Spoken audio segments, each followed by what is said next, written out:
I had no clue how big this thing really was going to be. They've been very upfront with the fact that these are the stations they build, and what they build in Ashland or Westboro is what they're going to build in Acton. The ramp structure is actually a barrier to people with disabilities. I'm really not happy with design whatsoever. I walked in with a few questions, and I came out with many more questions.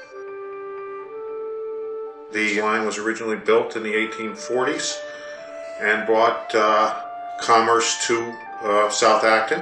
Where the station is located, it abuts a historic district, 3 National Register properties, and roads that were formed in the 18th and 19th centuries. You have the oldest standing house in South Acton at the Jones Tavern. You have the Faulkner House just down the street. Some of the original founders of the town, Jones and Tuttle, built Exchange Hall in Acton in the 1860s. I will say people in South Acton take particular pride in the history of South Acton. We arranged a meeting with the MBTA in March of 2009, which was attended by probably 200 to 300 residents. The reaction from the townspeople at that meeting was basically outrage. And I think unfortunately, instead of sitting down with the neighborhood and elected officials to talk about the design, they came out to Town Hall last year and presented the design. The MBTA is proposing that everybody walk a ramp system to access the trains that's about the length of 2 football fields. Yeah, I've been to scores of meetings, and the MBTA shows up and they listen to our questions, they answer our questions, but they continue to proceed with their design. Since last summer, we've been working to convince the MBTA to revisit the station design, and we've had some good meetings, we've had some not so good meetings.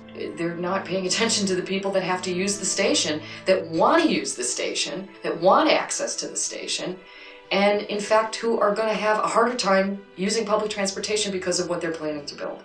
They invited us to talk about it, and yet what we see now is not a single iota of those suggestions being put into the plan. This design that the T originally presented to the town raised not only concerns about access from the south side, but access by persons with disabilities. The design that I saw from the MBTA is more or less insensitive to those people.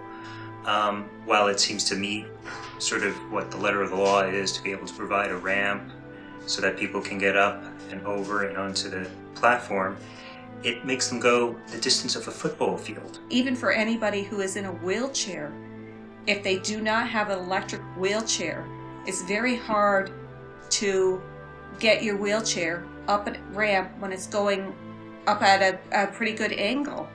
But the town has an alternate design that the Commission on Disability completely supports. We feel strongly that it is accessible in all the ways necessary and is not too large or too ugly.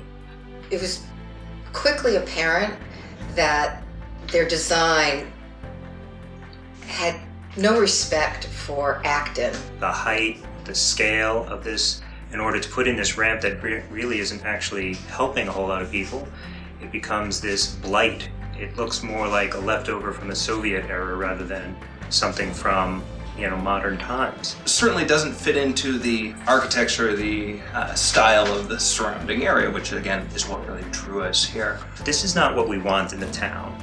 We're not asking for Grand Central Station to be built here. We're not looking for something that's majestic, but something that actually fits in with the landscape, fits in with the history, and most of all, accommodates the citizens, no matter what their mobility issues are, adequately. It's very clear that the people of Acton have spoken, and this is not functionally or from a design standpoint an appropriate station for Acton.